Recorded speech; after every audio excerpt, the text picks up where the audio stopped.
People don't actually understand the commercial side of what's involved in getting a race. They think you will get paid loads of money. Funding for motorsport is the primary objective. It's tricky. You've got to be a business. The driving bit is the easiest bit. The hardest bit is the commercial. In 2009, when I won the championship, and then I had no drive the next year, and maybe part of that was my fault because you're so focused on winning. When you're in a season, it's head down and all you're thinking about is making the car faster, and you almost become reliant on the team to find the sponsors, and then they'll ring me and I'll come and drive. But clearly that stopped working, so you have to then be much more active on that side and almost become a marketeer. I didn't race for 8 years due to the lack of money. During that 8 year of no racing, I'd done loads of different things trying to gain sponsorship. You know, we'd been over to Asia and America and all kinds of different opportunities that didn't come to fruition. So I had to regroup all of that knowledge and think, right, what can I make a sustainable business plan? And the only answer, to be honest, was BTCC, because it's got the commercial value. How do you go about finding sponsorship? Knocking on people's doors and annoying them most of the time. I work flat out at doing it. Like behind the scenes, if I'm not actually doing a job to pay my mortgage, what I tend to do is I'll find a particular industry for one day. So Tuesday I'll find energy drink companies and I'll research all the energy companies.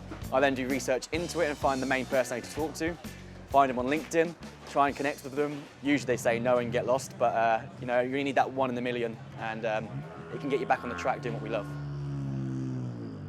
I own another company away from my racing, designed to help drivers act more like a business and come across in a professional manner. And what I saw is drivers that were beating me on the track at the time were struggling for funding because they weren't acting as professional as I was away from the track. So we try and get them to act on social media, how a manufacturer like BMW would want them to act. It used to be TV was the big pull. Now, you know, the first question that anybody asks is, what is your reach on social media and how are you going to build our brand across that platform? The drivers need to have the right image and the right persona in order to give the sponsors a return on their investment. So it's a difficult situation because we want to bring young drivers on, but we also need the funds in order to operate the team. And I think while the driver's still got the ability, so Matt's getting on in age, but he's still up there at the sharp end, would we want to change him? Absolutely not, because he's got 25 years of experience. He's been there and done everything we can think of, and our partners want Matt to be in the car as well, and they provide the funding for us to go racing. So if they want that, we're obviously going to listen to what they want as well. So it's difficult for young drivers, but I think sometimes people expect a little bit too much too soon. There's guys in this game, take Jason Plater for example, who've been in it a long time, but he's a commercial asset to any brand. So it's not his fault that he knows how to work the commercial piece, and 18-year-old Fred can't do it. I can negotiate a much better deal than a young driver because I have something more to offer. You know, I have a big fan base, so my share of voice is bigger than the young guys.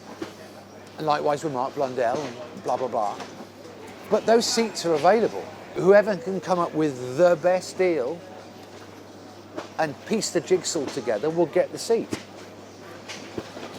So there is no, we're taking it away from the young guys. If they're any good, they'll be on the grid.